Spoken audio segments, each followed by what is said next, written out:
Observatorio de Políticas Culturales, a la cabeza de Luis Sanjurjo, busca no solo hablar sobre políticas o sobre plataformas culturales, sino transformar la propia sociedad partiendo de estos diferentes grupos que desde el ámbito cultural proponen una sociedad distinta, actual, contextual para Argentina.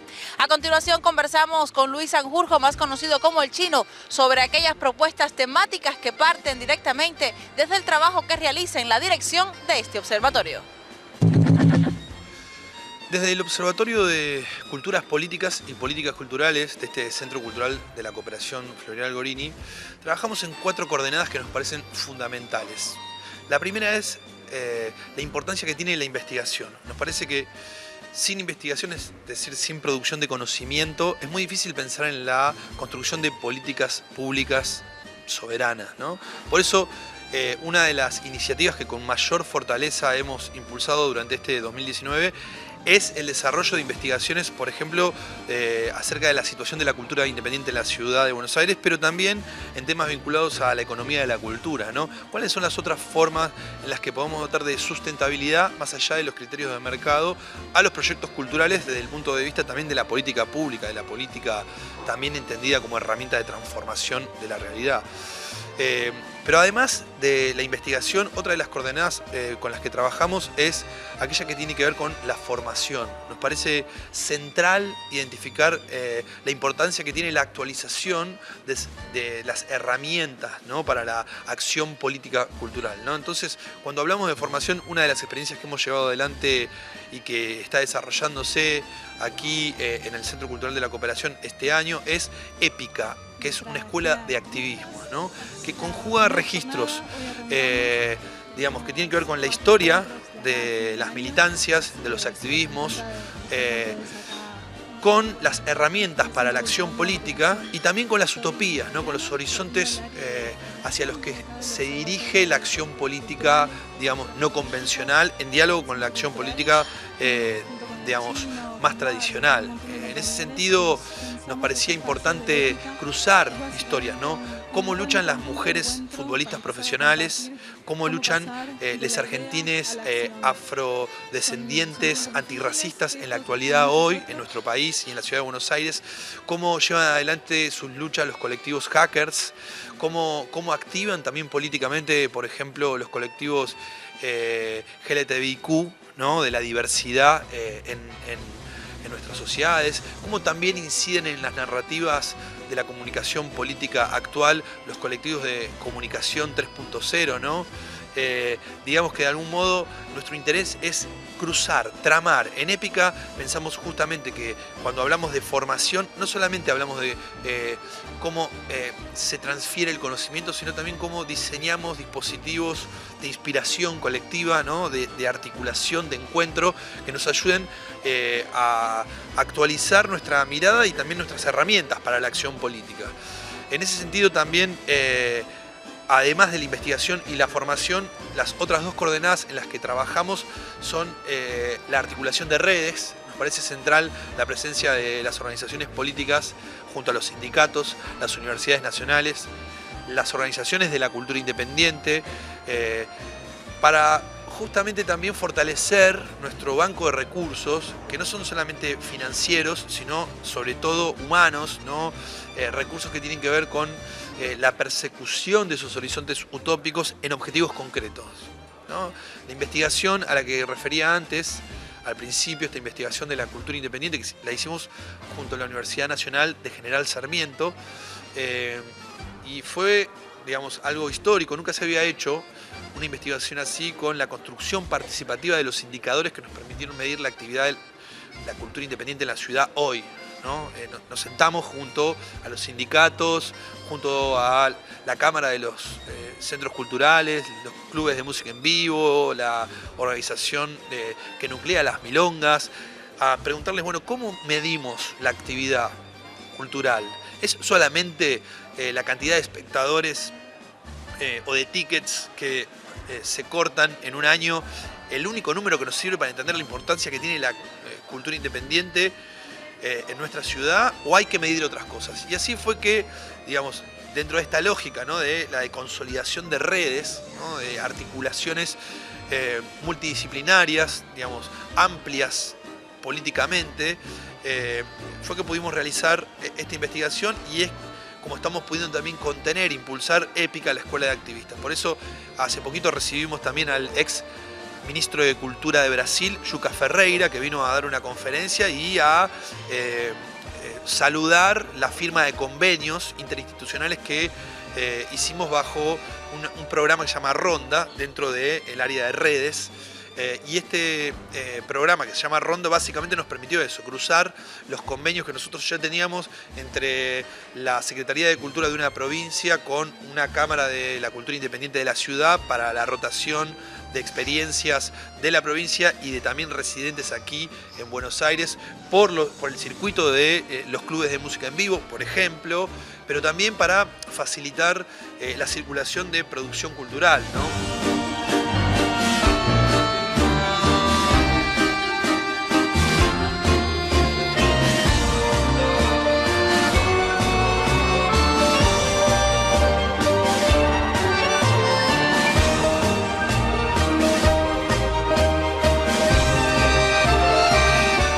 Entender que los territorios no solamente son las geografías específicas, sino y sobre todo las agendas, ¿no? Las agendas vinculadas a las nuevas tecnologías, vinculadas a los derechos de las personas con discapacidad, a los derechos también de las diversidades, a las luchas de los pueblos indígenas.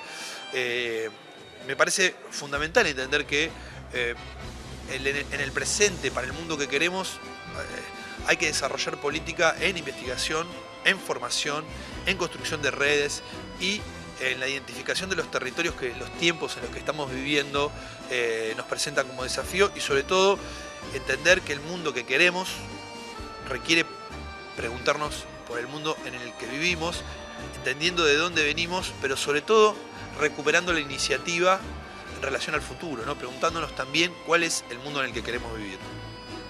Yo creo que hay una forma en que se identifica en el sentido común al cooperativismo, y que es que me dio un parche al capitalismo, ¿no? Y también el aparato de producción de sentido dominante, ¿no? El aparato de los medios de comunicación concentrados que siempre expresan los intereses de las oligarquías en nuestros pueblos, se encargó fundamentalmente de deslegitimar el cooperativismo. En general el cooperativismo está asociado como a aquello que tiene que ver con la falta de eficiencia, con el parche a las zonas en las que el capitalismo no funcionó bien, ¿no? Y la verdad es que este centro cultural es un testimonio de que eso no solamente es una campaña de desprestigio, no con un modo de organización, sino con una forma de entender la vida, y que somos testimonio y nos encargamos en la lucha que damos en la vida cotidiana de que o el mundo es cooperativo o dejará de existir realmente en los términos en los que el capitalismo lo está planteando, y desde el punto de vista en el que entendemos al cooperativismo como una matriz solidaria que entiende la sustentabilidad del mundo en diálogo armónico, ¿no? En la explotación de los recursos naturales, pero sobre todo al servicio de los pueblos y no de las grandes empresas, digamos, que lo que hacen es esquilmarnos, ¿no? Lo que hacen es expropiar la riqueza de nuestros suelos, de nuestras hermosas patrias, para seguir concentrando sus riquezas, ¿no? Entonces, en ese sentido, el capitalismo identifica una anomalía y un enemigo con capacidad de disputa en el cooperativismo. Por eso me parece que el cooperativismo es la gran trinchera desde la que construir, desde la que imaginar esos futuros que las crisis en las que vivimos intentan impedirnos, ¿no? Intentan impedirnos pensar el mundo del futuro, para ocuparnos solamente de la lucha en el presente, ¿no? Para tratar de sobrevivir en ese combate en el cotidiano. Y me parece que el cooperativismo no solamente no es un parche, sino que es un modelo efectivo, ¿no? Que tiene una serie de valores, entre ellos, como te decía, la solidaridad, pero además la eficiencia, además la sustentabilidad, además la transversalidad, además la pluriidentidad. Por eso, de ahí la importancia también de la matriz identitaria y política del cooperativismo, ¿no? Esa matriz tiene que ver con una fuerza política de base, ¿no? Que es diversa y que es el desafío al que nos enfrenta el mundo del presente y el que ya está llegando, ¿no? Eso que decía Gramsci, el momento del día, ¿no? En el que nacen los monstruos, ¿no? Cuando lo viejo no termina de morir y lo nuevo de nacer. Ese es el momento en el que estamos y en el que estaremos como momento de proceso dinámico de lucha, no solo por los sentidos, sino sobre todo por el mundo que queremos. Ahí me parece que es central el rol que cumple el cooperativismo. Es central porque es una herramienta organizativa, es central porque es una estructura ética, es central porque además puede dar cuenta de la posibilidad de gestionar el mundo de un modo con una lógica absolutamente distinta a la que el capitalismo tiene, y creo que es el momento del cooperativismo. Por eso decía, o el mundo será cooperativista o dejará de serlo, tal y como lo conocemos hasta hoy.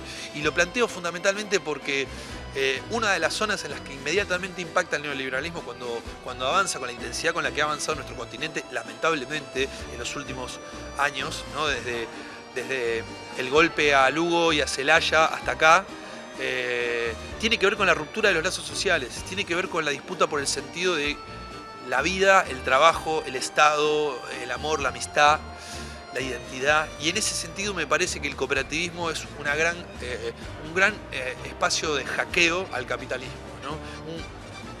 Una gran, me parece a mí, herramienta no solo de resistencia a los peores aspectos en términos de la exclusión a la que nos somete el capitalismo, sino sobre todo de creatividad política, de imaginación y de proyección política de un mundo que ya de utópico queremos tenga nada, sino que comience a hacerse efectivo, ¿no? Sí, con el combustible de la utopía siempre en el tanque de esta gran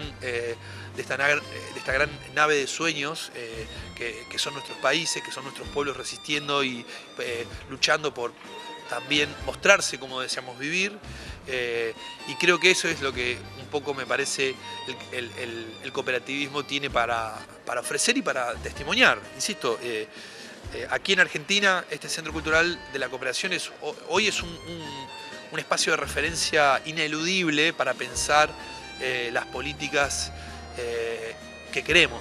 No solo las que tenemos, las que no funcionaron, las que no funcionan del capitalismo, sino sobre todo cuáles queremos. Creo que en ese sentido el camino es el de la acumulación de fuerza, ¿no? Que nos permita un diálogo con las estructuras tradicionales, ¿no? Partidarias. Yo soy militante político, dirigente de un partido político que en su identidad plantea el rol fundamental de la solidaridad. Pero este es el tiempo en el que la política tiene que entender que si no permea, ¿no? su gimnasia de escucha, ¿no? Si no actualiza también las formas en las que se van planteando los desafíos, la derecha ha entendido muy bien cómo construir herramientas electorales con eficacia. Bolsonaro, Macri en Argentina, en Uruguay hicieron un buen trabajo, esperemos que finalmente vuelva a ganar el Frente Amplio. Me parece que el cooperativismo puede ofrecer alguna experiencia en esta forma de articulación amplia, diversa, compleja, con raíces en la vida real, ¿no? de los pueblos que eligen además al cooperativismo como forma de gestión. No sé, el cooperativismo además en nuestro país gestiona como los grandes núcleos vitales de las comunidades, como no sé,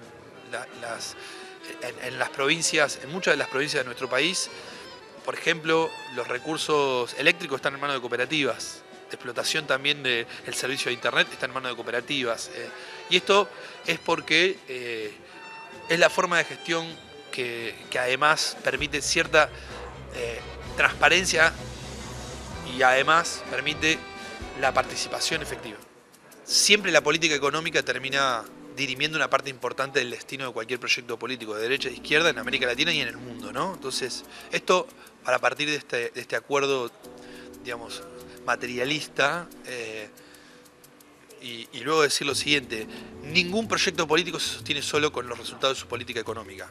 Quiero decir, sea exitoso o fracase, sea de izquierda o de derecha, sea de centro o del color o la forma que vos quieras que pensemos. Podemos tomar cualquier caso de América Latina o el mundo, Europa, Estados Unidos, África, Asia.